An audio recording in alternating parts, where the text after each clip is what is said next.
Hello friends, तो आपका स्वागत है एक बार फिर से पवित्र सीक्रेट के शानदार नए वीडियो में, जिसमें आज मैं आपसे बात करूंगा। साथियों, मेरे पास काफ़ी ये ऐसे कमेंट्स आते हैं, काफ़ी ऐसे क्वेश्चंस आते हैं कि सर हम लोगों का एजुकेशन बहुत ही बढ़िया है, बहुत ही बढ़िया एजुकेशन ट्रैक रिकॉर्ड है, लेकिन फिर भी हम लोगों का इंटरव्यू में सिलेक्शन नहीं हुआ।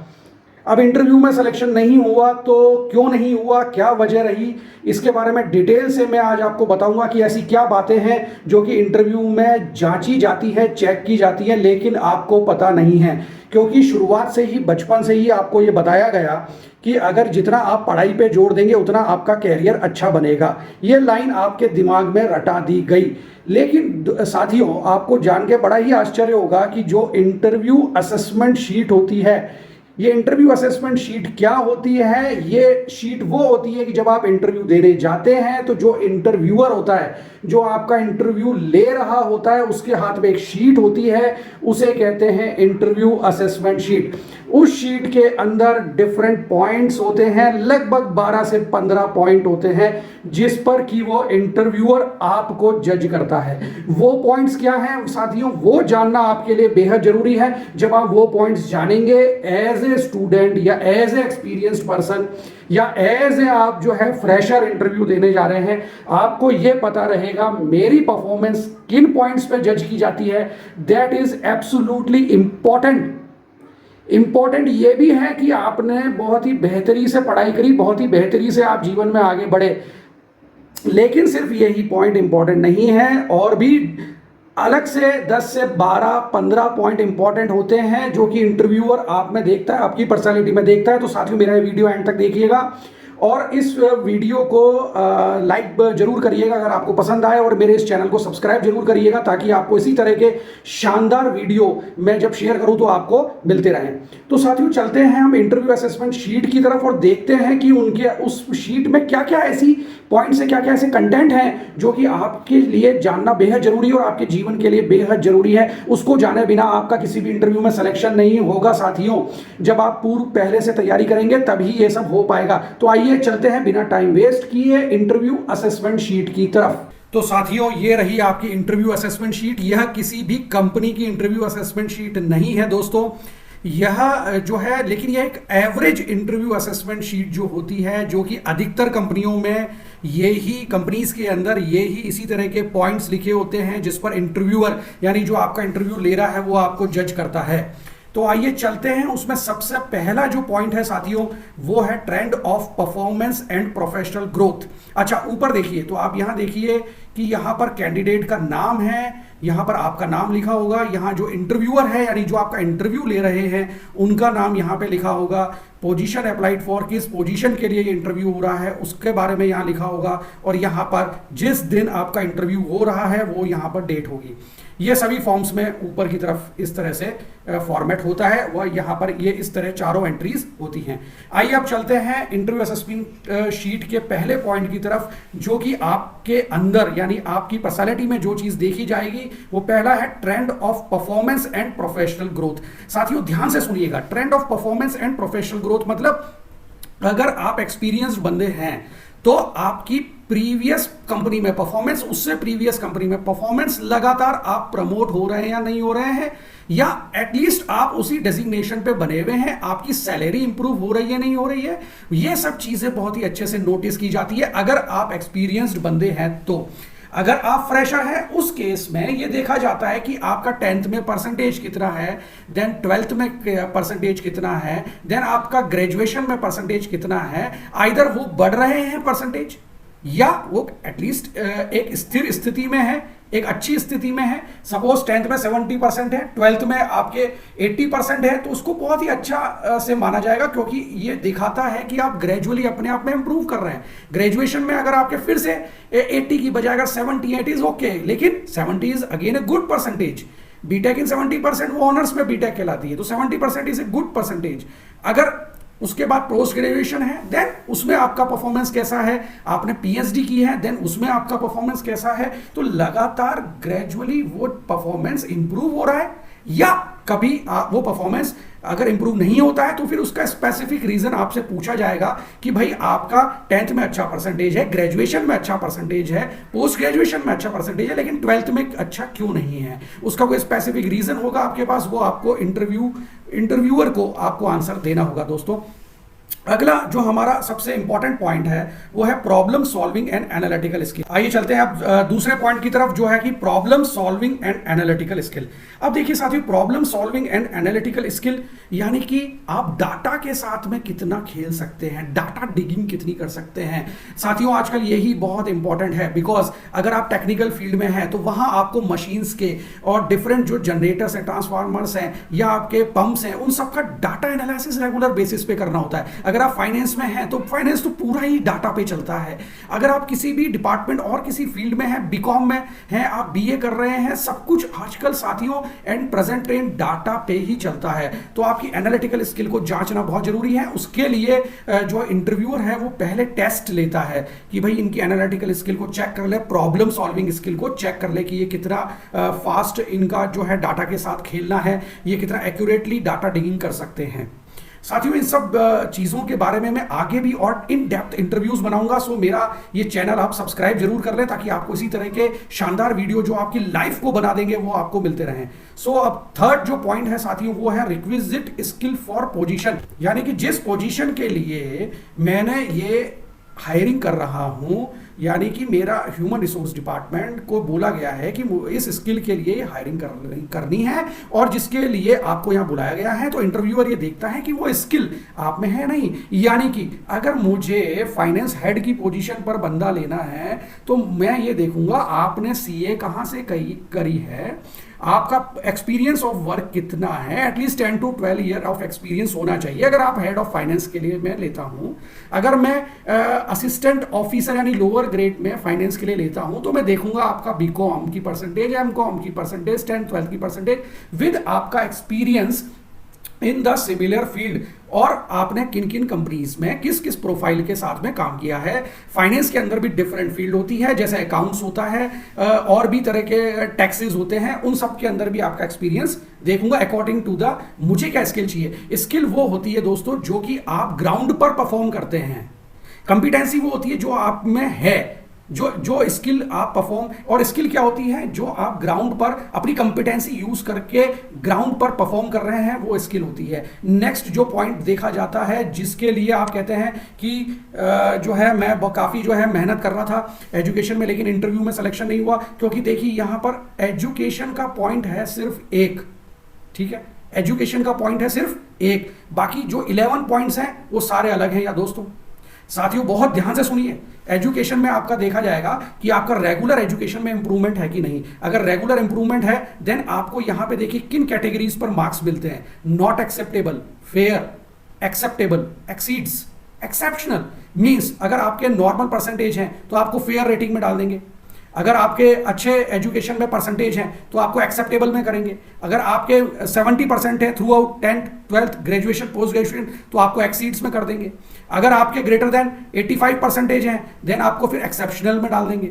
सो एक्सेप्शनल के मार्क्स सबसे ज़्यादा होते हैं तो वो उसके अकॉर्डिंग आपके मार्क्स का जो एडअप है वो बढ़ जाएगा और ओवरऑल आपके मार्क्स बढ़ जाएंगे। सो अगर आपके पेरेंट्स ये कहते हैं कि बेटा पढ़ लो, बच्चों पढ़ लो, तो वो पढ़ाई देखिए कहाँ काम आती है, वो काम आती है आपके इंटरव्यूज में, जब आपको अच्छी नौकरी मिलती है, जब आपको अच्छे पे स्केल पे रखा जाता है, जब आपको हाई ग्रोथ के लिए रखा जाता है। मैं आगे समझाऊंगा कि अगर यही मार्क्स ज़्यादा होते हैं तो आपको हाई ग्रोथ कैसे मिलती है, और अगर ये ओवरऑल मार्क्स कम होते हैं तो आप कम ग्रोथ के लिए रखे जाते हैं। ये भी कंपनीज में पहले से ही डिसाइड हो जाता है। आइए आगे चलते हैं, आपको अगला देखते हैं पॉइंट है experience as it relates to our industry, यानी कि जो आपके पास, अब मेरी इंडस्ट्री स्टील इंडस्ट्री है, आपके पास जो एक्सपीरियंस है वो सीमेंट इंडस्ट्री का है, तो मुझे तो बंदा चाहिए, वो चाहिए स्टील इंडस्ट्री के एक्सपीरियंस का, जिसको स्टील का थोड़ा ऑपरेशन पता हो, थोड़ा बहुत। आप सपोज करिए कि मुझे जो है स्टील के टेक्निकल में बंदा लेना है, तो वो मैं स्टील की जो प्रीवियसली काम किया हुआ है उसी बंदे को लूंगा तो ही मुझे फायदा होगा।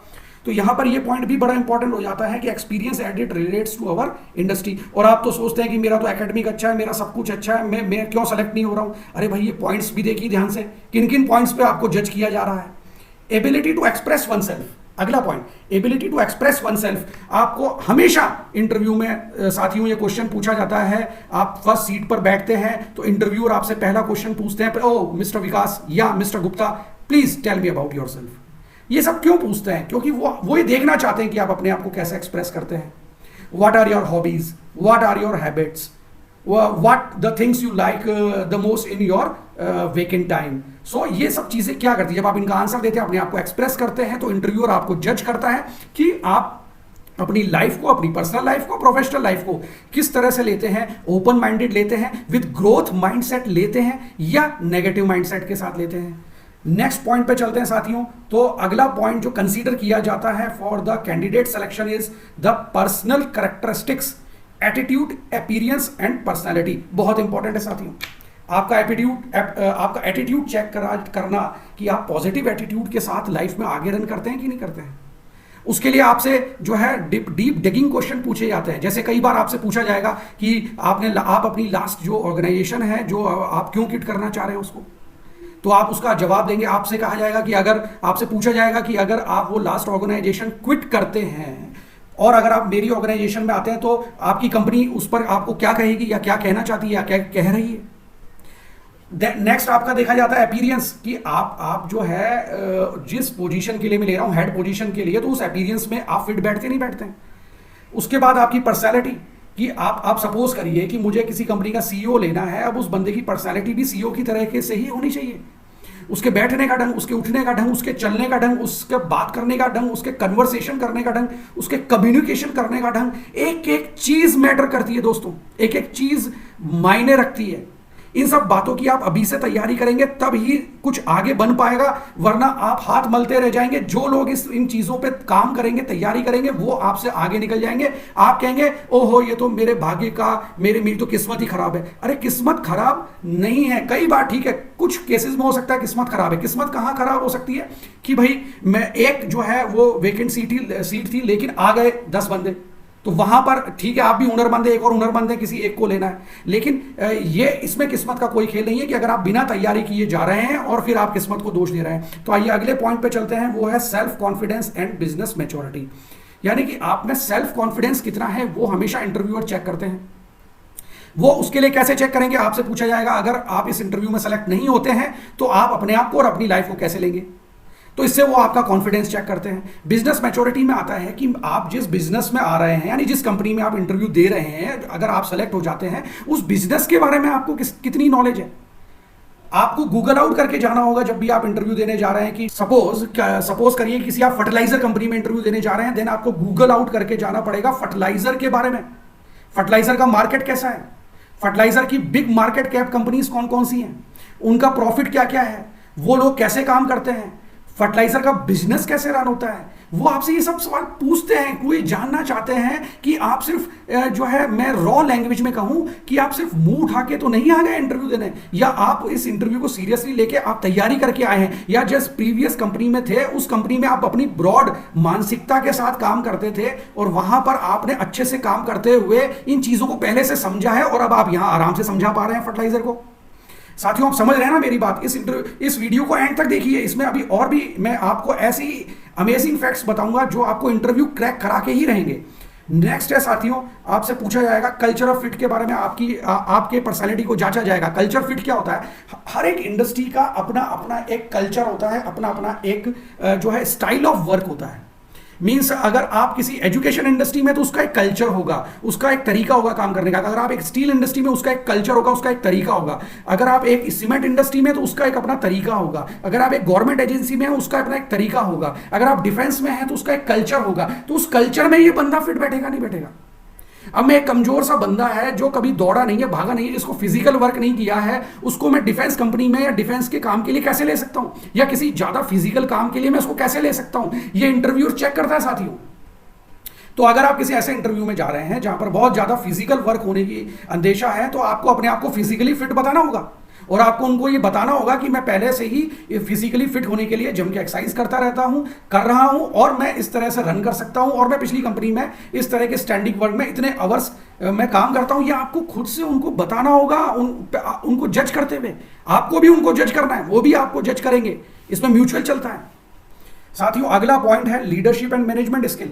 अब लीडरशिप एंड मैनेजमेंट स्किल में वो आपको देखना चाहते हैं कि अगर मैं इस बंदे को ले लेता हूं तो इस बंदे को मैं ग्रेजुअली ग्रो करके आगे लीडरशिप रोल के लिए लेके जा सकता हूं या नहीं जा सकता हूं। कहीं ये बंदा रिजिड तो नहीं है, कहीं ये बंदा एकदम स्टिफ तो नहीं है, ये फ्लेक्सिबल है कि नहीं है।